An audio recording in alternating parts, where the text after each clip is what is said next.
क्या आप जानते हैं कि मथुरा, जिसे हम सब कृष्ण नगरी कहते हैं, वहाँ भगवान श्री कृष्ण का जन्म स्थल भी एक बड़े कानूनी विवाद का केंद्र बना हुआ है?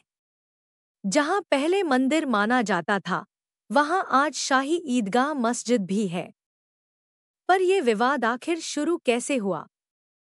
मंदिर बना, टूटा और आज कोर्ट में क्या हो रहा है? आज हम देखते हैं मथुरा कृष्ण जन्मभूमि का पूरा इतिहास, प्राचीन काल से मुगल समय, ब्रिटिश राज और आज तक, वो भी बिना किसी पक्षपात के, सिर्फ सबूत और कानूनी सच के साथ। अगर आपको सच में अपने इतिहास को समझना है, तो वीडियो को अंत तक जरूर देखिए। प्राचीन इतिहास। मथुरा की पहचान भगवान कृष्ण के जन्म स्थल के रूप में है। महाभारत, विष्णु पुराण और कई प्राचीन ग्रंथों में मथुरा का वर्णन मिलता है। गुप्त साम्राज्य के समय से ये वैष्णव परंपरा का एक महाकेंद्र रहा है। कई ब्रिटिश आर्कियोलॉजिस्ट जैसे अलेक्जेंडर कनिंघहैम ने भी यहाँ प्राचीन मंदिर के अवशेष और मूर्तियां पाई थी। लोक कथा के अनुसार पहला बड़ा केशव देव मंदिर महमूद गजनी के आक्रमण में 11वीं सदी में टूटा। इसके बाद कई बार मंदिर बने और मुगल काल में इसका सबसे बड़ा विनाश हुआ। मुगल काल। मुगल सम्राट औरंगजेब ने 1670 में एक फरमान जारी किया था। उस फरमान के तहत मथुरा का केशव देव मंदिर तोड़ दिया गया और उसी जगह पर शाही ईदगाह मस्जिद बनाई गई। कई फार्मनॉन और मुगल अभिलेखों में इसका जिक्र मिलता है। कहा जाता है कि मस्जिद का कुछ हिस्सा प्राचीन मंदिर के अवशेषों पर बना था। लोगों ने कई बार इसे फिर से बनाने की कोशिश की, पर मुगल शासन में ये संभव नहीं हो पाया। ब्रिटिश काल से स्वतंत्रता के बाद।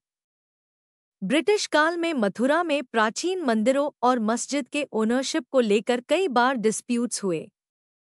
1951 में श्री कृष्ण जन्मस्थान सेवा संघ बना, जो जन्मस्थान और उसके आसपास की भूमि की देखभाल करने लगा।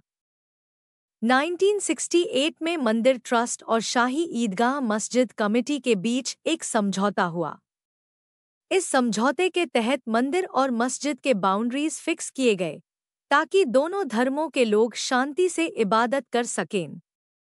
यही समझौता आज के मुख्य विवाद की जड़ है।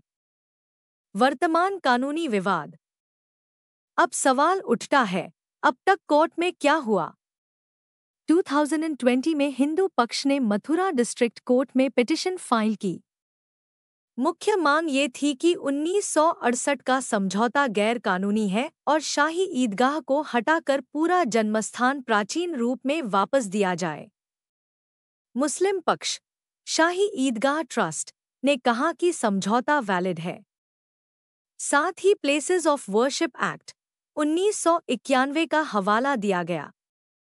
इस एक्ट के मुताबिक 15 अगस्त 1947 के बाद किसी भी रिलीजियस प्लेस का ढांचा बदला नहीं जा सकता।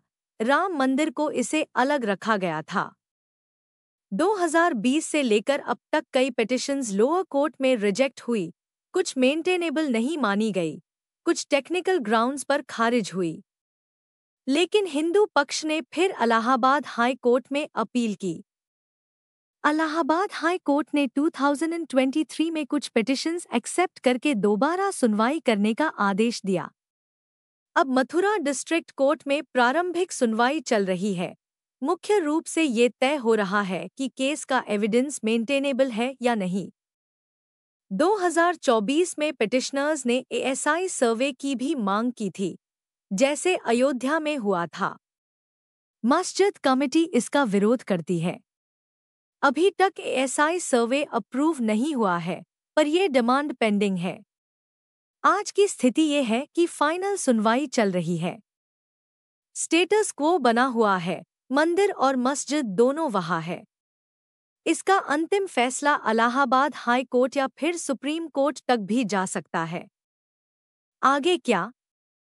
क्या मथुरा का विवाद भी अयोध्या जैसे एक लंबी कानूनी लड़ाई बनेगा? सब कुछ सबूत, समझौता और कानून पर डिपेंड करेगा। कुछ लोग कहते हैं कि आस्था जीतेगी, कुछ कहते हैं कि समझौता बना रहे तो बेहतर है। विरोध और मतभेद के बीच एक प्रश्न सदैव है, क्या हम अपने इतिहास को बिना भावना भड़काए समझ सकते हैं? और क्या संवाद और कानून से इसका समाधान हो सकता है? मथुरा कृष्ण जन्मभूमि भारत की धार्मिक चेतना का प्रतीक है। विवाद का समाधान क्या भावना, सबूत और संविधान से हो पाएगा, इसका फैसला भविष्य करेगा। आप इसके बारे में क्या सोचते हैं? कमेंट में अपनी राय जरूर दें। अगर आपको ऐसा ज्ञान और सच पसंद आए तो वीडियो को शेयर करें, चैनल को सब्सक्राइब करें और बने रहिए हमारे साथ भारत के इतिहास के इस सफर में। मिलते हैं अगले सच और कहानी के साथ। जय श्री कृष्ण।